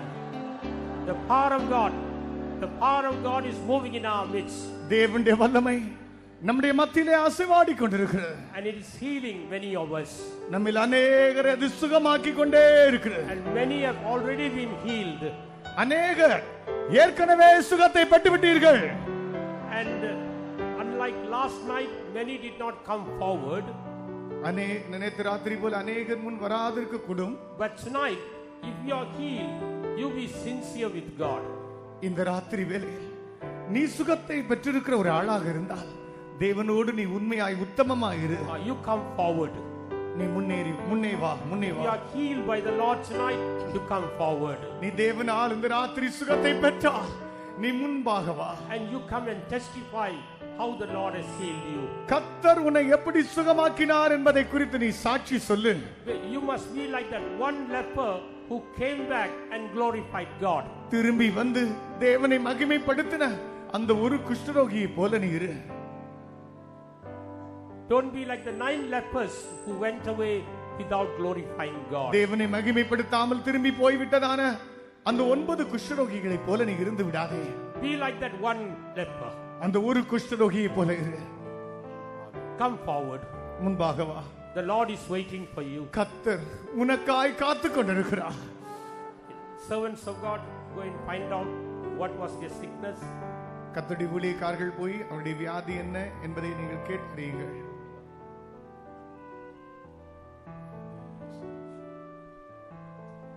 By the grace of Lord Jesus Christ, I served man for the 25 years, but I don't know about the God. By the grace of God, I came to know the word of God. God is cured already. A doctor cannot cure. I am an alcoholic, but psychotic cannot cure. But Jesus is cured long back. 4 years back, he is cured. Now we want only what a healing now. One sentence.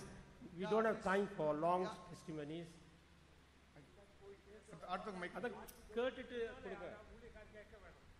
I am cured by the grace of God. Praise the Lord.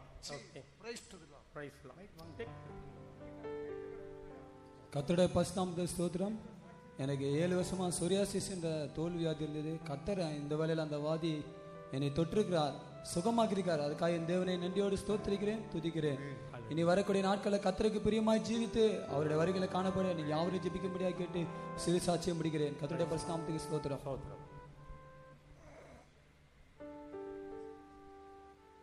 இங்க ஒரு sister இருக்காங்க. அவங்க கொடுங்க.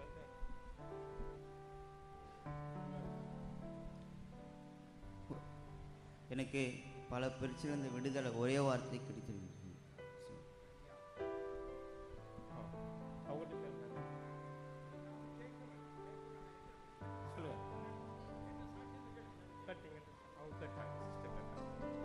Praise the Lord.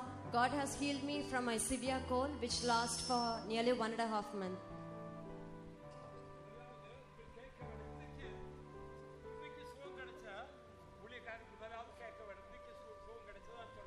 இன்றைக்கு சுகம் கிடைத்தவர்கள் மாத்திரம், இப்பொழுது சுகம் கிடைத்தவர்கள் மாத்திரம் உனக்கு வந்து 1-2 வார்த்தையில சொல்லணும். சங்கிலி பிரேயர்ல 3 நாள் உபவாசம் இருந்து சேவனையினால காணப்பட்டேன். நேற்று தினத்தில் ஆண்டவர் என் கட்டை தரிசனத்தில் காணப்பட்டது. இந்த நேரத்தில் பிசாசானவன் என் பக்கத்தில் உட்காந்து வசனத்தை கவனிக்காத அளவுக்கு கஷ்டப்படுத்தினான். இருந்தாலும் என் தகப்பனுடைய வசனத்தை மூலமாக நான் அகற்றிவிட்டு இப்போது எனக்கு விடுதலை கிடைத்தது. கர்த்தருடைய பரிசுநாமத்துக்கு ஸ்தோத்திரம். அநேக வருடங்களாக நான் ஒரு பிசாசு பிடியில் அகப்பட்டிருந்தேன். நான் இன்னைக்கு வரக்கூட ரொம்ப தடையாக இருந்தது. ஆனாலும் ஆண்டவர் நான் விசுவாசித்து ஓடி வந்தேன். கர்த்தர் அபிஷேகித்தார். அபிஷேகிக்கும் போது உருண்டு அநேக நேரமாக உருண்டது. அது என்னை விட்டு ஓடிவிட்டேன் என்று விசுவாசிக்கிறேன். நன்றியோடு சோத்திரி.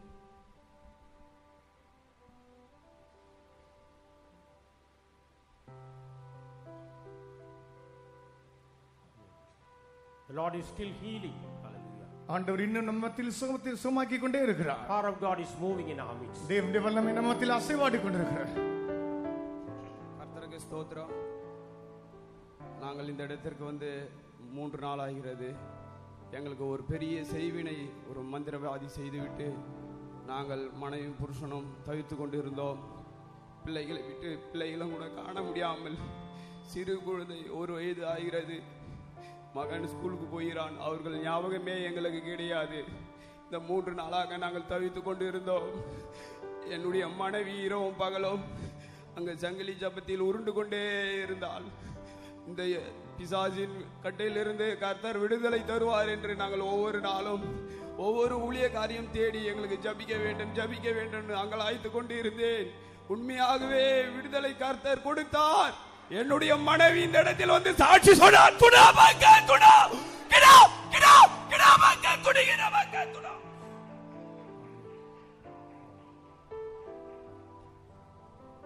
கர்த்தருடைய பரிசுத்தநாமத்துக்கு ஸ்தோத்திரம். இன்றைக்கு மத்தியானம் அதிகமான பிபியில் கஷ்டப்பட்டுட்டு இருந்தேன். என் தலையில் அப்படியே இந்த பிளட் வர்ற மாதிரி இருந்தது. அப்புறம் வலது கை அதிகமாக வலிச்சுட்டே இருந்தது. இங்கே மீட்டிங் வந்து உட்காரும்போது கூட அதிகமாக அந்த கை வலிச்சுட்டே இருந்தது, ஒன்றும் எழுதவே முடியல. ஆனால் கர்த்தர் கிருபையாக இந்த அபிஷேகத்தின் மூலமாக உடனடியான ஒரு சுகத்தை கர்த்தர் கொடுத்தார், பிபியிலிருந்து விடுதலை கொடுத்தார். கர்த்தருடைய பரிசுத்த நாமத்துக்கு ஸ்தோத்திரம். Power of God is still moving. கர்த்தருடைய வல்லமை இன்னும் அசைவாடிக்கொண்டே இருக்கிறது. If you believe, you shall see the glory of God. நீ விசுவாசித்தால் தேவனுடைய மகிமையை நீ காண்பாய். Even right now the power of God is touching every one of us. இப்பொழுதும் தேவனுடைய வல்லமை ஒவ்வொருவரையும் தொட்டுக்கொண்டே இருக்கிறது. Receive the healing right now. இப்பொழுதே அவருடைய சுகத்தை பெற்றுக்கொள்ளுங்கள். Receive the healing right now. இப்பொழுதே அந்த சுகத்தை பெற்றுக்கொள்ளுங்கள். The Lord is touching you right now. கர்த்தர் இப்பொழுதே உன்னை தொடுகிறார். The Lord is healing you right now. இப்பொழுதே கர்த்தர் உன்னை சுகமாக்குகிறார். விசுவாசித்தால் என்றே காண்பாய் விலையேறும் மகிமையின் செயலை. விசுவாசித்தால் என்றே காண்பாய் விலையேறும் மகிமையின் செயலை. இலையேறும் அவராய் எனாது கிரி மலையாதி சரணாகுவார்.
இந்த ராத்திரி வேளையில் நம்ம ஊருக்காக வைக்கப்பட்டிருக்கிறதான மகிமையான சந்திப்பின் நேரத்தை நாம் கேட்டோம். That appointment perhaps can be tonight.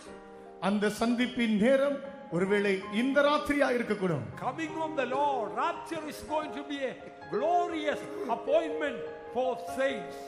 கர்த்தருடைய வருகையின் நேரமானது அவருடைய பரிசுத்தவான்களுக்கு அவரை சந்திக்கக்கூடிய ஒரு மகிமையான சந்திப்பின் நேரம்.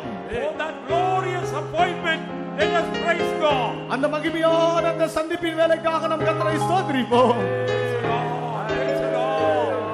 Praise the Lord. Praise the Lord. Praise the Lord. Praise the Lord. Praise the Lord. Praise the Lord. Praise the Lord. Praise the Lord. Amen. Hallelujah. Hallelujah. Hallelujah. Amen. Amen. Amen. Hallelujah. Hallelujah. Hallelujah.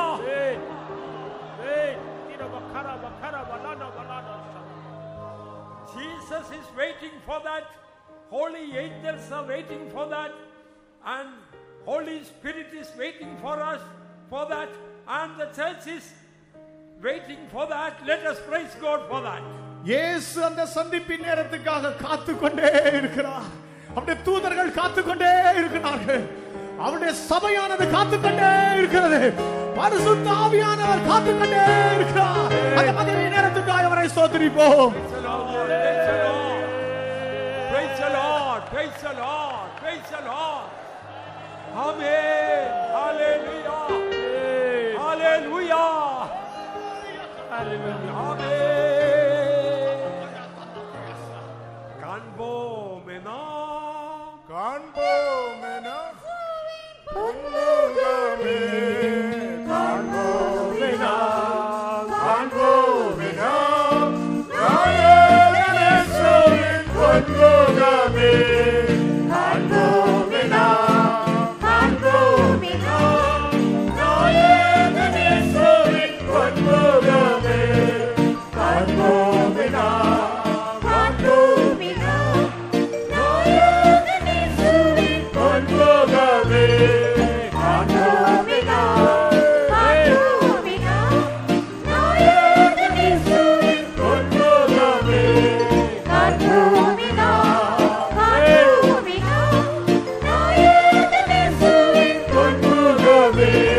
Anybody has come as a sinner or backslider, come back to Jesus.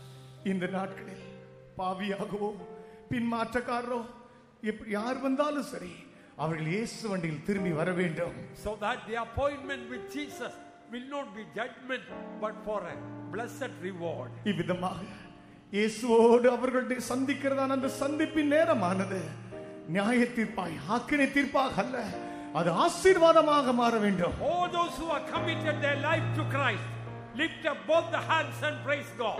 தங்களுடைய ஜீவியத்தை கர்த்தருக்கு ஒப்புக் கொடுத்தவர்கள் இரண்டு கரங்களை உயர்த்தி கர்த்தரை ஸ்தோத்திரிப்போம். Praise the Lord, praise the Lord, praise the Lord, praise the Lord, praise the Lord, praise the Lord, praise the Lord, praise the Lord, praise the Lord, praise the Lord.